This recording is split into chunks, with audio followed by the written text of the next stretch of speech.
Hello student, আশা করি তোমরা ভালো আছো। আমিও ভালো আছি। আজ আমি তোমাদের সামনে নিয়ে এলাম যে বিষয়টি, তা হলো তোমাদের নাট্য সাহিত্যে ক্ষীরোদপ্রসাদ বিদ্যাবিনোদের যে অবদান রয়েছে সেটি। এর আগের ক্লাসে আমি তোমাদেরকে বুঝিয়েছি নাটক থেকেই যেটা ছিল, এবং তারপরেই আরেকজনকে তোমাদের জানতে হবে, সেটা হচ্ছে ক্ষীরোদপ্রসাদ বিদ্যাবিনোদ। দেখো, আমাদের অনলাইন ক্লাস কিন্তু শুরু হয়ে গেছে। যারা এখনো ভাবছো যে জয়েন করবে, জয়েন করোনি, খুব তাড়াতাড়ি আমাদের ক্লাসে জয়েন করো।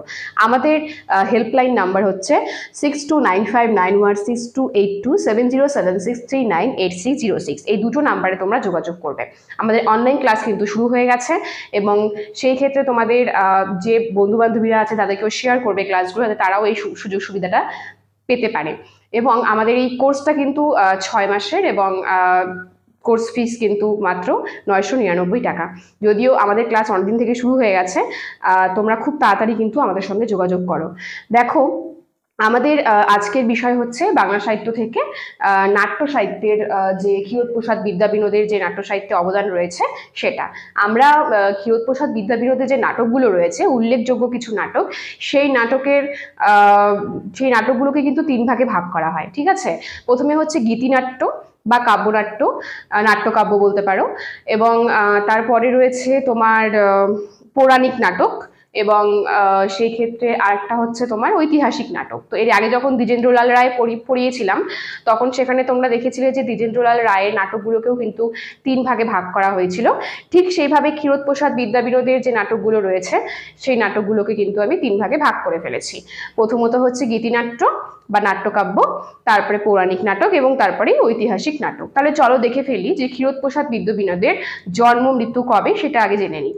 দেখো, ক্ষীরোদপ্রসাদ বিদ্যাবিনোদের জন্ম হচ্ছে 1863 সালে, 12ই এপ্রিল নদিয়ার কৃষ্ণনগরে তার জন্ম, এবং তার মৃত্যু হচ্ছে 1927 চৌঠা জুলাই। ঠিক আছে, এটা মনে রাখবে, জন্ম মৃত্যু আমাদেরকে জানতে হয়। যে কোনো কবি সম্পর্কে জানতে হলেই তার জন্ম মৃত্যুটা জানা আমাদের খুবই আবশ্যক। দেখো, এই যে ক্ষীরোদপ্রসাদ বিদ্যাবিনোদ, তিনি যে দীক্ষা গ্রহণ করেছিলেন, তিনি দীক্ষা গ্রহণ করেছিলেন মা সারদা দেবীর কাছ থেকে। এটাও তোমাদের মনে রাখতে হবে যে মা সারদা দেবীর কাছ থেকে তিনি দীক্ষা গ্রহণ করেছিলেন। এরপরে দেখো, তার যে গীতিনাট্যগুলো আছে, বেশ কিছু গীতিনাট্য আছে, তার মধ্যে থেকে উল্লেখযোগ্য কয়েকটা গীতিনাট্য আমি তোমাদের সামনে তুলে ধরছি। দেখো, গীতিনাট্যের মধ্যে প্রথমেই আছে আলিবাবা। যেই নাটকটাকে আমরা বলে থাকি যে ক্ষীরোদপ্রসাদ বিদ্যাবিনোদের জনপ্রিয় একটি গীতিনাট্য হচ্ছে আলিবাবা। এবং এই আলিবাবা নাটকটি খুবই জনপ্রিয় একটি নাটক, এবং এর প্রকাশকাল হচ্ছে 1897 কিন্তু এই নাটকটি প্রকাশিত হয়েছিল। আলিবাবার পরে যে নাটকটি দেখতে পাচ্ছি সেটা হচ্ছে কুমারী নাটক।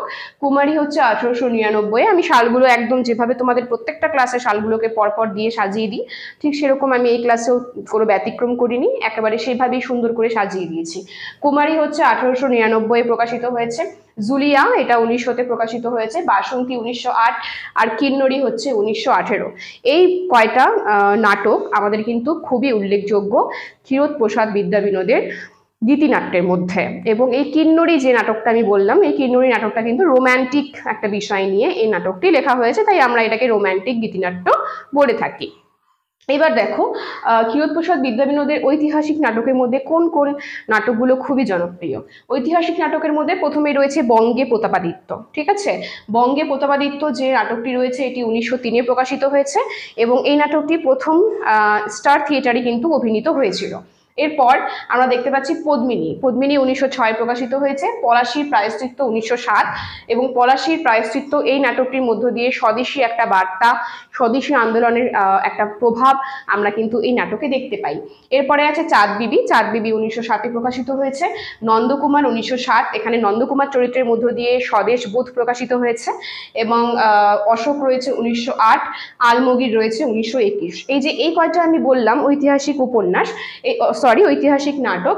এই ঐতিহাসিক নাটকগুলোর মধ্যে বঙ্গে প্রতাপাদিত্য যেটা রয়েছে, খুবই উল্লেখযোগ্য একটি নাটক, যেটা স্টার থিয়েটারে অভিনীত হয়েছিল।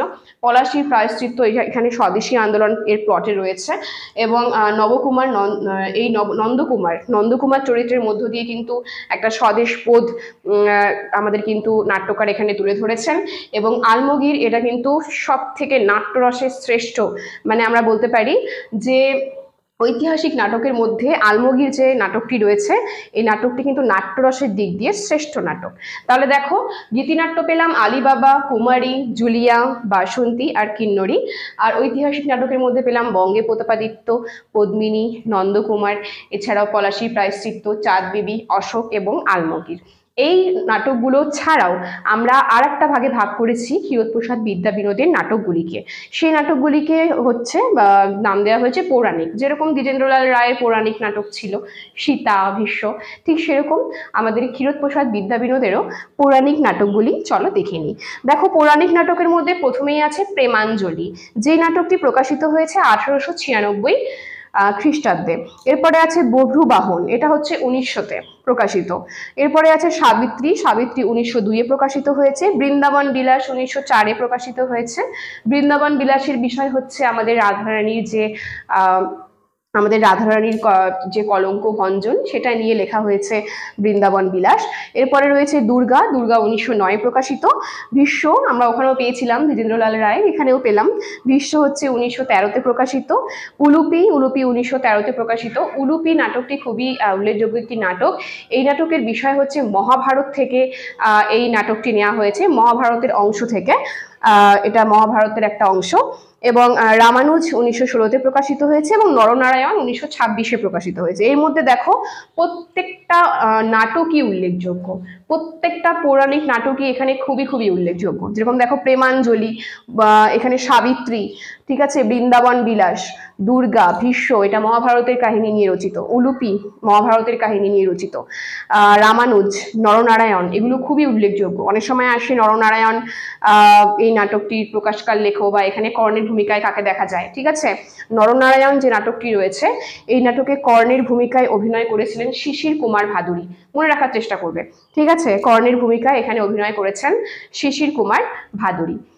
তাহলে দেখো, আজ আমি তোমাদের সঙ্গে তুলে ধরলাম নাট্যকার ক্ষীরোদপ্রসাদ বিদ্যা বিনোদের যে নাটকগুলো রয়েছে, সেই নাটকগুলোকে কয় ভাগে ভাগ করা যাচ্ছে এবং তারই উল্লেখযোগ্য কয়েকটি নাটকের নাম। এবার দেখো, তোমাদের নাট্য সাহিত্য তো শেষ হয়ে গেল। এর আগের দিন দ্বিজেন্দ্রলাল রায় পড়িয়েছি, আর আজকে ক্ষীরোদপ্রসাদ বিদ্যা বিনোদ। এরপরে চলে আসবো আমরা আরো একটি বিষয় নিয়ে। তার জন্য তোমাদেরকে আমাদের ক্লাসগুলো পরপর ভালো মতো দেখতে হবে, এবং আমার ক্লাস যদি তোমাদের ভালো লেগে থাকে, লাইক, কমেন্ট, শেয়ার করে আমাদের চ্যানেলের পাশে থাকবে। সবার প্রথমেই আগে একটা কথা বলবো যে সাবস্ক্রাইব করে রাখবে চ্যানেলটি, যাতে তোমাদের কাছে সবার আগে নোটিফিকেশনগুলো পৌঁছে যায়। আর আমি আরেকবার বলছি যে আমাদের অনলাইন ক্লাস কিন্তু শুরু হয়ে গেছে। আমাদের কোর্স মাত্র 999 টাকা, এবং আমাদের হেল্পলাইন নাম্বার আমি আরেকবার বলে দিচ্ছি, দুটো নাম্বার আছে, তোমরা যে কোনো একটা নাম্বারে যোগাযোগ করতে পারো, 6295916282, এবং আরেকটি নম্বর 7076398606। বেশি দেরি না করে খুব তাড়াতাড়ি কিন্তু তোমরা আমাদের সঙ্গে যোগাযোগ করো আমাদের দেওয়া নম্বরে। তাহলে আজকের ক্লাস আমি এখানেই সমাপ্ত করছি। ধন্যবাদ।